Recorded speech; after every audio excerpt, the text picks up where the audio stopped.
Hi everyone, welcome to another video on my channel.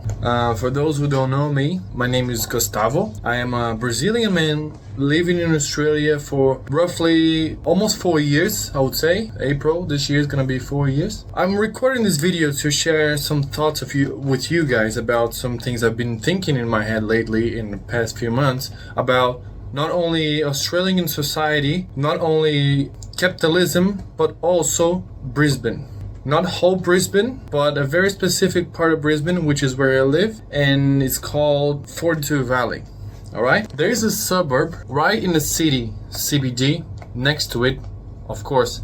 It's called Fortitude Valley here in Brisbane. Technically, I'm living in Bowen Hills, but it's one street away from Fortitude Valley, so I just say Fortitude Valley because it's easier for people to know where it is. So I'm going to refer to it as the Fortitude Valley. This neighborhood is known for its nightlife, parties, perhaps drugs, crimes, all of these undesirable things in a society. So they're all concentrated here in the valley, all right? I'm not complaining. This is how it is. This is how society organizes itself. I'm here to talk about a study I've been conducting for the past few months of my life, and no one really knows about it. Maybe one or two people have a little clue about it because I told them. So before I start, I just want to tell you guys that everything around us, our whole life, is always related to politics, right? So books you read, decisions made by the government, whether you're gonna get laid off your job or not, the movies you watch, the article in the newspaper, everything has a side. One thing that we know for sure as a Marxist, which I am, is that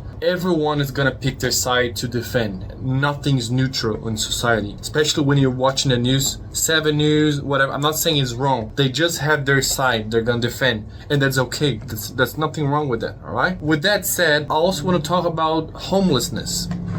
Homelessness is can also be seen by many perspectives, right? You can see from a sociologically sort of perspective. You can see from economical perspective, a philosophical and anthropological perspectives. There's so many different ways you can analyze homelessness, even in a common sense way, which is okay. Common sense is is defined by science as well. It's not completely useless, right? I'm here to talk about homelessness, specifically around Fortitude Valley in the city of Brisbane. I've spent the last 4 months or so of my life, major part of it, when I'm going out, I always try to talk to a homeless person. I didn't do that for a purpose. I didn't do that with the intention of making this video at first, because I was just trying to know their history, because everyone has a history, guys. That's the most interesting thing about life. Sometimes you just walk past people on the street and you don't realize they have a whole history there. Like you can listen, you can be there for them, you can even write a book about them. Know what I mean? Because I'm always curious about how did they end up being homeless. I've talked to many people, mainly here in Fortitude Valley when I walk around. So for example, someday on a Friday night, I'm going to meet a friend in the valley, or we're gonna go to a bar, like to have a drink or something like that. On my way back or on my way going there, I always try to talk to someone, like someone that's standing on the ground, like just almost pretty much living there. Just give them 5 minutes, man. 5 minutes of your life is enough to make their day, So next time you're walking around, just try to talk to them, it doesn't have to be, it's not about giving them food. Oh, you can give them food as well. They're gonna be really grateful for that. But I'm talking about giving them attention. That's what they want sometimes. Everything they want is just someone to hear them, they just want to be heard. That's the meaning of it, Just say, man, how was your day? How long have you been living here? It's even a little joke. It's sad, but it's a joke because you can break the ice. Oh, you've been living here. This is your home. City is your home, and they always laugh. I don't know whether it's because I'm a Brazilian and they laugh of my accent. They laugh of how unexpected it is for a foreigner to just walk to them and start asking questions. But we always have a good time. I never in my whole life I had a hard time talking to a homeless. like I said, they want you there. They're not there to scare you. Oh my God, like that. No. Just give them 5 minutes of your time, you know? One thing that I noticed along this whole history of me talking to these people is that they have a really hard time dealing with breakthrough. You know, what do I mean by that?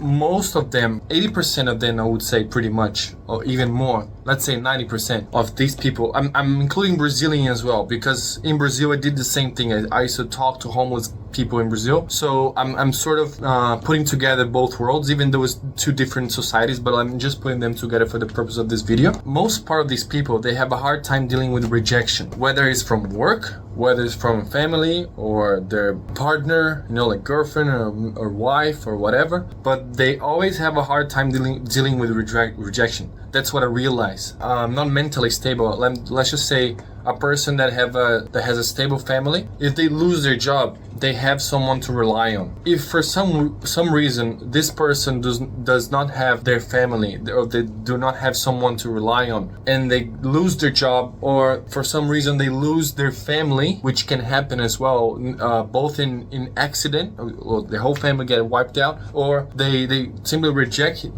him because, let's say, he starts doing drugs, which this actually happens in Brazil. Lots of guys, like hardworking people with proper jobs, start doing drugs, and families sort of expel them from their home. So that's how they end up on the street. That's how they end up not having a job, because they cannot deal with this rejection. They cannot deal with everyone turning their backs on them, you know what I mean? For some very specific reason, they just give up on life. They don't want to live there. No one wants to be on the street, but they have a sense that they're hopeless. There's nothing to be done for them, you know? I was talking to a guy, his story is really sad, actually. Two guys I was talking to here in Brisbane. First one, I can't really remember his name, but he lives in Queen Street Mall. No, he's not even in the valley. On the street in Queen Street Mall, between Uptown and JD Sports, man, I see hundreds, not to say thousands of people walking by him and not even looking at him, as if he wasn't even there. You're like, you know, just get over yourself, man. Talk to them, or at least give them a little money, buy them some food. Just give, because these people are no, I don't have time. No, man, you're not a human.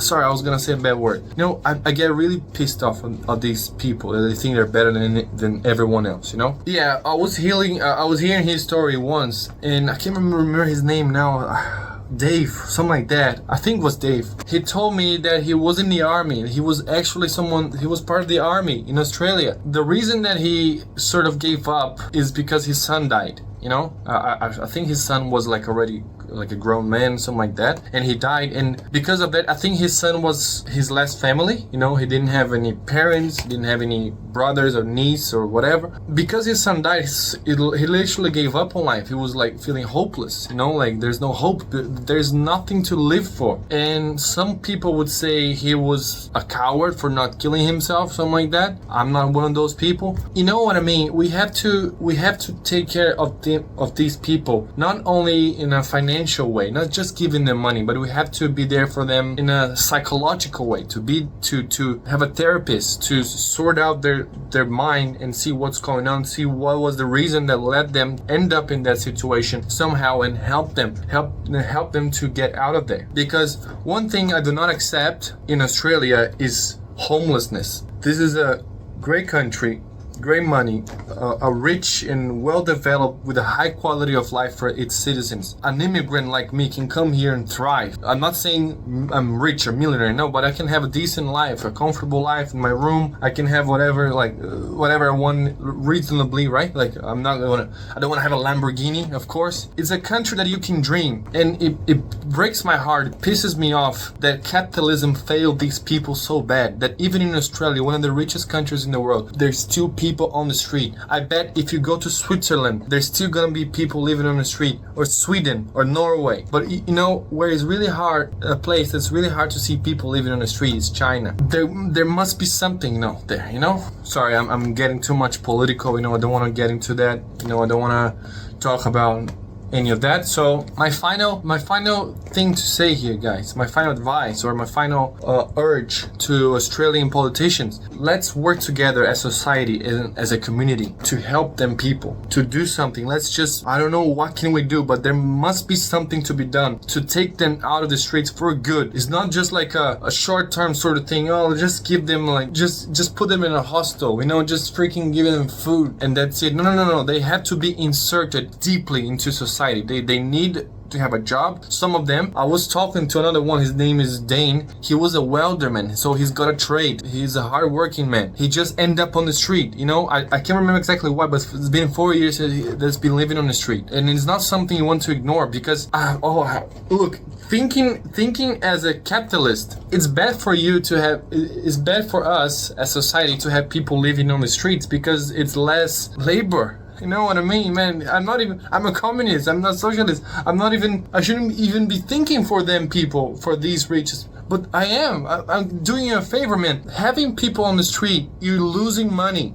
You're losing cheap labor, So do something about it, Let's put some money. Let's tax the rich, Let's put some money in society so we can make a better world for our community. And I'm talking about Fortitude Valley, right here. There's Aboriginal people. There's people that been in this country for centuries, and they're still treated like crap on the streets. That is disgusting.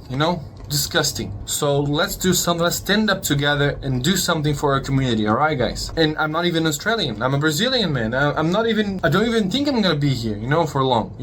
So this is my share of mine with you guys. We do Australia. My Australian friends. I've got so many Australian people watching me. Do something, guys. You guys can do it. All right. I'll leave it to you.